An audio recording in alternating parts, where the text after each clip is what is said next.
بسم اللہ الرحمن الرحیم۔ اللہم صلی علی محمد کما تحب و ترضی لہ۔ السلام علیکم۔ قرآن پاک کی آخری دو صورتیں سورہ فلق اور سورہ ناس 11 آیات پر مشتمل ہیں۔ پہلی سورہ فلق میں دنیاوی آفات سے اللہ عظیم نے پناہ طلب کرنے کی تعلیم ہے، اور دوسری سورہ ناس میں آخرت کے آفات سے بچنے کے لیے اللہ تعالیٰ کی پناہ مانگی گئی ہے۔ یہ دونوں صورتیں ایک ساتھ ہی نازل ہوئیں۔ حضرت عقبہ بن عامر رضی اللہ تعالیٰ عنہ کہتے ہیں کہ رسول اللہ صلی اللہ علیہ وآلہ وسلم نے ہم سے فرمایا، تمہیں کچھ خبر ہے آج رات اللہ تعالیٰ نے مجھ پر ایسی آیات نازل کی ہیں جن کی کوئی مثال نہیں۔ ایک اور روایت میں یہ اضافہ بھی ہے کہ کتاب تورات، انجیل اور زبور اور قرآن مجید میں بھی ان جیسی اور کوئی صورت نہیں۔ انہی حضرت عقبہ رضی اللہ تعالیٰ عنہ سے روایت ہے کہ آپ صلی اللہ علیہ وآلہ وسلم نے ارشاد فرمایا، ان دو صورتوں کو سوتے وقت پڑھا کرو، اور بیدار ہونے کے بعد بھی اس طرح آپ نے ان دونوں صورتوں کو ہر فرض نماز کے بعد بھی پڑھنے کی تلقین فرمائی ہے۔ سیدہ عائشہ صدیقہ رضی اللہ تعالیٰ عنہ فرماتی ہیں کہ رسول اللہ کو جب کوئی بیماری پیش آتی تو آپ یہ دونوں صورتیں پڑھ کر اپنے دونوں ہاتھوں پر دم کرتے اور پھر سارے بدن پر پھیر لیتے۔ مرض وفات میں جب آپ کی تکلیف بڑھنے لگی تو میں یہ دونوں صورتیں پڑھ کر آپ کے ہاتھوں پر دم کر دیتی تھی، پھر آپ اپنے دونوں ہاتھ اپنے سارے بدن پر پھیر لیتے تھے۔ آپ کا ارشاد ہے کہ صبح و شام سورہ اخلاص، سورہ فلق اور سورہ ناس 3 مرتبہ پڑھنا بھی تمام آفات سے حفاظت کا ذریعہ ہے۔ خلاصہ یہ کہ تمام آفات و بلیات سے محفوظ رہنے کے لیے ان دو صورتوں کی تلاوت رسول اللہ اور آپ کے اصحاب کرام کیا کرتے تھے۔ ان دونوں صورتوں کے نازل ہونے کا وہ مشہور قصہ جس کی تفصیل احادیث صحیح میں موجود ہے۔ محرم سن 7 ہجری میں شہر خیبر سے یہودیوں کا ایک وفد مدینہ طیبہ آیا اور ایک مشہور جادوگر لبید بن عاصم سے ملا اور یہ عرض کی کہ محمد نے ہمارے ساتھ جو کچھ بھی کیا وہ تمہیں معلوم ہے۔ ہم نے ان پر بہت جادو کیا لیکن اس کا کچھ اثر نہ ہوا۔ اب ہم تمہارے پاس آئے ہیں اور ہم جانتے ہیں کہ جادوگری میں تمہارا کوئی مقابل نہیں۔ یہ اشرفیاں حاضر ہیں، انہیں قبول کرو اور محمد پر ایسا زبردست جادو کر دو یا تو وہ وفات پا جائیں یا مجنون و دیوانہ ہو جائیں۔ لبید نے ہاں کر لی۔ انہی ایام میں ایک یہودی لڑکا حضور کی خدمت کیا کرتا تھا۔ لبید ملعون نے اس لڑکے سے ساز باز کر کے آپ کی کنگھی کا ایک ٹکڑا اور چند عدد بال حاصل کر لیے اور ان پر جادو کا عمل کیا۔ بعض روایات میں ہے کہ جادو کا یہ کام لبید بن عاصم کی لڑکیوں نے کیا۔ ممکن ہے اس عمل بد میں دونوں خبیث شریک ہوں۔ اس جادو کے اثر سے آپ کی صحت متاثر ہونے لگی۔ چند ماہ بعد آپ کے مزاج میں تغیر ہونا شروع ہوا اور آپ کمزور اور پست ہو جانے لگے اور قوت یادداشت بھی کمزور ہونے لگی۔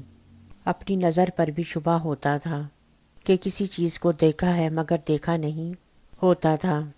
یہ تمام اثرات صرف آپ کی ذات اقدس تک محدود تھے۔ کار نبوت میں کوئی فرق نہیں آیا، فرائض میں کوئی خلل نہ تھا، نہ کوئی آیت بھول گئے ہو، نہ کوئی آیت غلط تلاوت کی ہو، نہ آواز و نصیحت میں خطا فرمائی ہو۔ جادو کے اثرات تقریباً 6 ماہ تک ظاہر ہوتے رہے۔ آخر 40 دن سخت اور آخری 3 دن زیادہ سخت گزرے۔ انہی ایام میں آپ ایک دن سیدہ عائشہ صدیقہ رضی اللہ تعالیٰ عنہ کے حجرے میں تھے اور بار بار اللہ تعالیٰ سے شفا اور آرام کی دعا کر رہے تھے۔ اسی حالت میں آپ کو نیند آ گئی یا غنودگی طاری ہوئی۔ بیدار ہو کر فرمایا، اے عائشہ، اللہ تعالیٰ نے مجھے بتا دیا کہ میری بیماری کیا ہے۔ صحیح بخاری اور دیگر کتب حدیث میں اس خواب کی تفصیل موجود ہے۔ آپ نے ارشاد فرمایا، خواب میں 2 شخص غالباً فرشتے تھے جو انسانی شکل میں آئے۔ ایک میرے سرہانے بیٹھ گیا، دوسرا پیر کی جانب۔ پہلے شخص نے دوسرے شخص سے پوچھا کہ ان حضرت کو کیا تکلیف ہے؟ دوسرے نے جواب دیا، ان پر جادو کیا گیا ہے۔ پوچھا کہ کس نے کیا ہے؟ جواب دیا لبید بن عاصم نے، جو یہود کا منافق دوست ہے۔ پہلے نے پوچھا کس چیز پہ جادو کیا گیا؟ جواب دیا کنگھی کے ٹکڑے اور بالوں پر۔ پھر پوچھا کہ وہ کہاں ہے؟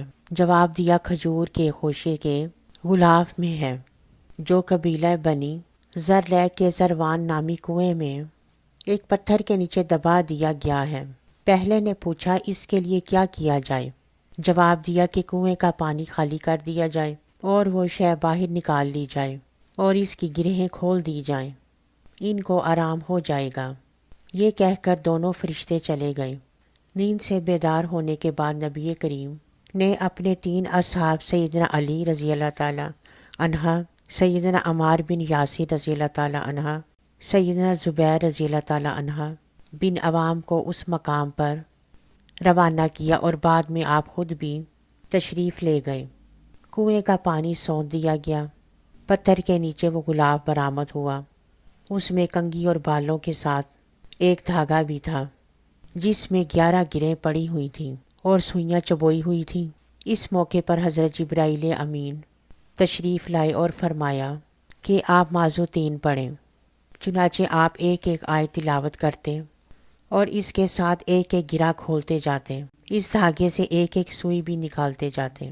دونوں صورتوں کی کل 11 آیات پر 11 گرہیں کھل گئیں اور ساری سوئیاں بھی نکل گئیں، اور آپ جادو کے اثر سے نکل کر اسی دم ایسے ہو گئے گویا آپ پر کسی نے جادو ہی نہ کیا ہو، بالکل صحت مند ہو گئے۔ اس کے بعد آپ نے لبید بن عاصم کو طلب کیا اور باز پرس کی۔ اس مردود نے جادو کرنے کا اعتراف کیا۔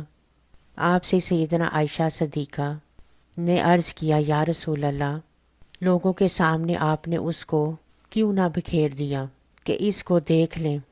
اسے چھوڑ دیا کیونکہ آپ نے اپنی ذات کے لیے کسی سے انتقام نہیں لیا ہے۔